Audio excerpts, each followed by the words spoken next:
हर ही ओम नमः शिवाय ओम नमः शिवाय ओम श्री भद्रकाली समेत वीरभद्र स्वामिनि नमो नमः मातृ पितृभ्यो नमः आचार्य अतिथिभ्यो नमः श्रीमाता ललिता त्रिपुर सुंदरये नमो नमः।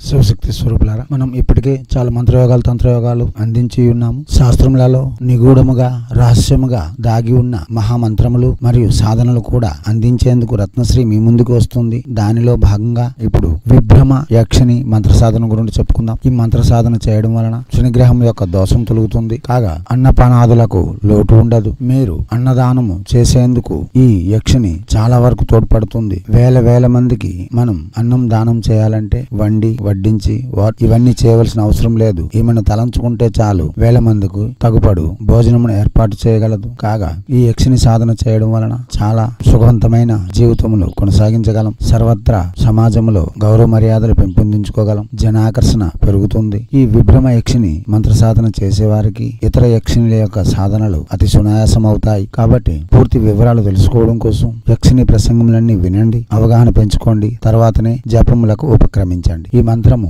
శనివారం నాడు ప్రారంభించవలసి ఉంటుంది. పగటిపూట గ్రామ దేవతకు శివాలయమునకు దర్శనం చేస్తూ రాత్రి వేళ శ్మశానమునందు మర్రి చెట్టు కింద కూర్చొని ఉత్తర అభిముఖంగా మంత్ర జపం చేయవలసి ఉంటుంది. ఈ మంత్రమునకు 3 నెలల వ్యవధిలో 2 లక్షలు పూర్తి చేసుకోవాలి. దానిలో దశాంశము అనగా 20,000 యజ్ఞము, 2,000 తర్పణము, 200 మార్జనము, 20 మంది సాధకులకు ప్రీతాన్న భోజనం ఇచ్చిన తర్వాత ఈ మంత్రము చేసిన తక్షణమే విభ్రమ యక్షిని మన ముందుకు వచ్చి మనకు కావలసినవన్నీ ఇస్తుంది. చాలా జ్ఞానవంతమైన ఈ విభ్రమ యక్షిని మన సకల సమస్యలకు సమాధానం చేయడంతో పాటు సమాజంలో మన వద్దకు వచ్చి అడిగే ప్రశ్నలకు కూడా చాలా వరకు సమాధానం అయితే చెబుతుంది. ఎటువంటి తొందరపాటు నిర్ణయాలు తీసుకోకుండా యక్షిని ప్రసంగములను వినండి, అవగాహన పెంచుకోండి. తర్వాతే జపములకు ఉపక్రమించండి. ఎవరికైతే ఆహార నియమములందు ఏదైనా దోషములు ఉన్నా లేక నిరంతర అన్నదానం చేయాలనుకున్నా ఈ విభ్రమ యక్షిని మంత్ర సాధన గృహమందే ఒక 2 లక్షలు పూర్తి చేసుకుని కూడా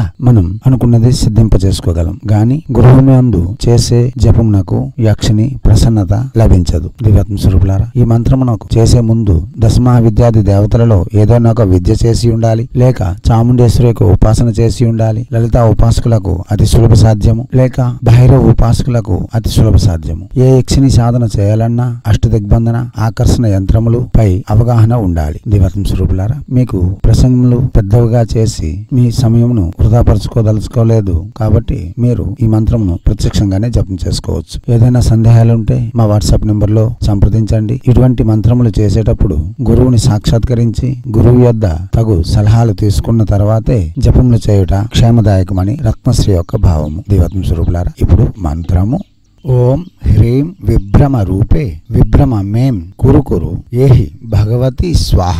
మంత్రం మరోసారి ఓం హ్రీం విభ్రమ రూపే విభ్రమ మేం కురు కురు ఏహి భగవతి స్వాహ.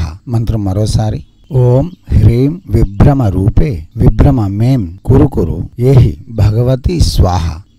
అక్షరములను సుస్పష్టంగా పలకాలి, దీర్ఘములను సుదీర్ఘంగా పలకాలి. వాచిక జపమే చేయాలి, మానసిక ఉపాంశ జపం పనికిరాదు. ఎటువంటి తొందరపాటు నిర్ణయములు తీసుకోకుండా ఆచరణ యోగ్యత కలిగిన సాధనలే ఎంచుకొని మనం చేయగలిగి చేస్తే కానిదంటూ ఏమీ ఉండదు. మీకు ఈ మంత్ర విషయములలోనూ శాస్త్ర విషయములలోనూ పూర్తి వివరాలు కావాలంటే మన డిస్క్రిప్షన్ లో ఉండే లింక్ ని క్లిక్ చేయండి. రత్నశ్రీ హిందూ సేవా సమాజ్ వెబ్సైట్ ఓపెన్ అవుతుంది. దానిలో సర్వ మంత్రములు యోగములు కూడా ఉన్నాయి, అది కూడా చూడవచ్చు. మరలా మీరు ఏ మంత్ర సాధనలు యోగములు చేయాలన్నా మా వద్దకు వచ్చి యజ్ఞములు యాగములు మరియు పరిహారములు కూడా చేసుకోగలరు. దివ్యాత్మ స్వరూపులారా, ప్రసంగములను వినండి, అవగాహన పెంచుకోండి. మన శత్రువులను నిర్జించడంతో పాటు మనం మన జీవితం ఉన్నతిగా పయనించేందుకు తగు మార్గములను కూడా నిర్మించుకొని సమాజంలో గౌరవప్రదమైన జీవనం గడిపేందుకు అవసరమైనవన్నీ చేకూర్చుకొని జీవించినంతకాలం హుందాగా జీవిస్తారని ఆశిస్తూ హైందవ సనాతన ధర్మ ఋషులు మనకు అందించిన విద్యలు వినియోగించుకోవడంలోను భారతీయ సంస్కృతి సాంప్రదాయాలు కాపాడడంలోను మనకంటూ ఒక గుర్తింపు తెచ్చుకుంటారని కోరుకుంటూ ఎప్పుడూ మీ సేవలో రత్నశ్రీ హిందూ సేవా సమాజ్ ఆచార్య భీమసింగి రవికుమార్ అర్ అహ్ నిఖిలానంద సాగర్ మహారాజ్.